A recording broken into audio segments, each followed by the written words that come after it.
It's been just over a year since I picked up the 2022-2023 Gen 3 Turbo Levo Comp alloy. Been trying to find something to hate on it, but I'm struggling to find anything. Welcome to Frankie's eMTB channel. Let's dive right in and talk about the Turbo Levo Comp alloy Gen 3. I paid $5,600 for this Turbo Levo Comp alloy. Came with a really nice 700 watt hour battery, which I absolutely been loving. I can go all day until I'm tired, and this thing still have some juice left in its cells. The Brose motor at 90 Nm of torque has been really good. The quietest motor I've ridden so far. No clanking, no clutch noise compared to the Shimano or the Bosch. The belt drive on this bike really makes everything so quiet. I've had some recent issues with my old Shimano E8000, and once something goes wrong, there are no replacement parts. But with this Brose S-Mag, there are replacement parts for that belt, and that is a major bonus for any e-bike owner. The geometry on this bike is perfect for my build. I'm 5'8" and around 175 pounds, and I'm riding an S3. The head tube angle is set in the middle along with my bottom bracket height set at high. Current reach is 452 millimeter. Perfect for me, no complaints there. Head tube angle is 64.5 degrees. Good maneuverability with some good stability for downhill. Chainstay is at 441. Great overall stability again for climbing and downhill. Seat tube angle at 77 degrees. Not aggressively steep, but good enough to where I can maneuver without interference. Just a great overall all-mountain, do-it-all bike. So car riders, need a mechanic to work on your bike? Give my boy CJ at Faust Tuning Works a DM at _inside FTW on Instagram for an appointment. He's hands down the best mechanic I know, works on bikes, trucks, RC cars, and he also welds. So if you need anything done, DM CJ on Instagram at _inside FTW. Let him know Frankie sent you, and you'll get $50 off of your first service. Now, out of all the bikes I've been test riding over the course of this year, I've always actually came back to this Turbo Levo as a reference in terms of geometry and with regards of how I feel, how comfortable I feel on the Turbo Levo. I found myself falling in love with 150 millimeter travel bikes because of this Turbo Levo. You have enough for drops, you have enough for jumps, and you have enough for chunk. Not too much travel where you lose out on maneuverability and playfulness, and just enough for everything that I need in terms of riding. Jump, roots, drops, junk, flow, turns, everything you need. And throughout all my test riding, when I'm riding anything above that 150, when you get into 160 millimeter travel, I found it hard to pop around. Stable at high speeds, but a bit clunky when you're riding 160 millimeter travel bikes. A lot of the full fat, full power bikes need momentum to really start to get that maneuverability and poppy feeling. But the Levo has a great balance. You can achieve speed pretty fast, and is actually very simple and easy to pop and maneuver once you get just a little bit of speed. I did have some issues with the original setup, especially with the Fox 36 Rhythm and the Fox Floatex Performance. I felt I needed more support from both of those components, so I went with the Marzocchi coil upgrade with the fork, and it did give me support where I wanted it, and it basically firmed up the compression and sped up the rebound with that coil. I did experience an oil leak with the 36 Rhythm on the damper side, and eventually I got that fixed. I did have an opportunity to swap my shocks into a DVO Topaz Gen 1, and they've been really good ever since. I haven't touched the brakes, I've kept the codes as is, and I've also kept the drivetrain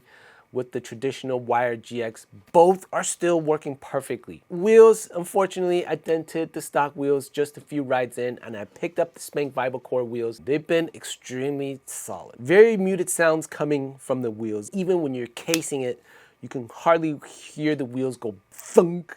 You know what I'm talking about in that sound. And I've also picked up the Spank VibraCore handlebars. Throughout the many test rides I've had this year, I found without the VibraCore handlebars, I was getting a lot more vibrations through my arms and my forearms and my hands. Highly suggest you guys check out Gravity Cartel's website, pick up some Spank stuff, especially the VibraCore handlebars. Use my code in this video's description. Code changes every 3 months. Just make sure you head to my latest video and get some updates there. But I really do suggest getting some Spank VibraCore handlebars. Other than the leak to the 36 rhythm, which isn't Specialized's fault, like everything else stayed the same. The motor is working perfectly. The headsets, the pivots, they're still in perfect order, no creaking. Everything still feels like a brand new bike after a year riding it. Performance-wise, this bike just keeps getting better as you settle in. The predictability of the suspension platform just boosts confidence. It's stable at high speeds, you know it. You can tune it to where it's super plush, or you can tune it to make it feel more progressive. Oh, there you go. A little hoppity hop with the Levo. It's so easy to do on this bike.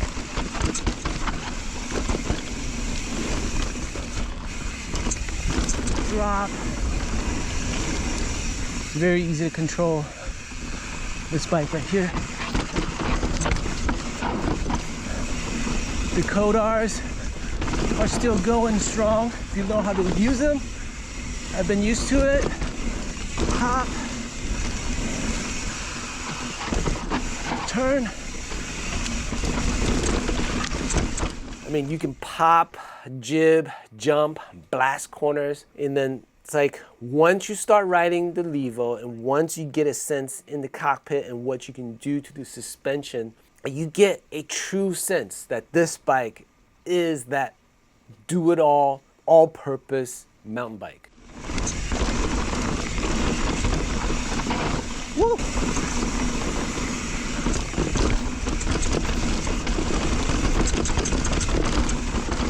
Woo! Overall, I would definitely recommend the Turbo Levo to anyone. I'm sure there are still lots of 2022, 2023 Gen 3s out there that are on sale. This is my honest opinion. I love this bike, but at the original MSRP, the components are extremely lacking. If it wasn't for the discount down to $5,006, I honestly would not have picked this bike up. So if you can find the comp alloy for less than $5,006, I would definitely go for it. In terms of beginners looking at this version, the comp alloy, it is a great bike with great components.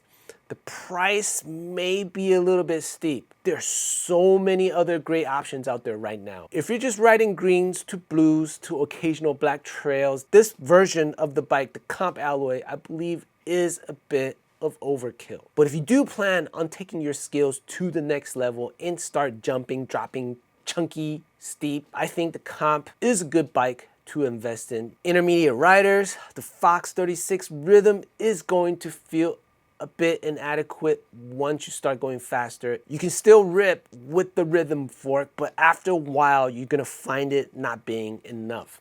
And that's how I felt after I want to push the speed. The FloatX Performance, you can find that compression knob for a fairly cheap price. Also, probably gonna need some volume spacers, but if you don't like the Performance X, I would say go for a DVO or go for a RockShox Super Deluxe. Those would be my choices. Another con of the Levo is that it is very limited in shock selection. It's very choosy when it comes to coil shocks. There are only a few coil shocks that you can get that fits on this Levo that it won't void the warranty. So check with Specialized. With the components I currently have on this bike, it's working okay. It was a good, cost-effective way to upgrade my suspension. And I know I can do much more to the suspension to get this bike really dialed in and to continue to have fun 3 to 4 years into my ownership of the Turbo Levo. Cannot wait until my next big upgrade to my fork and shock. Let me know what you all think of your Gen 3 Levo. Hate it? Love it? What have you done to yours?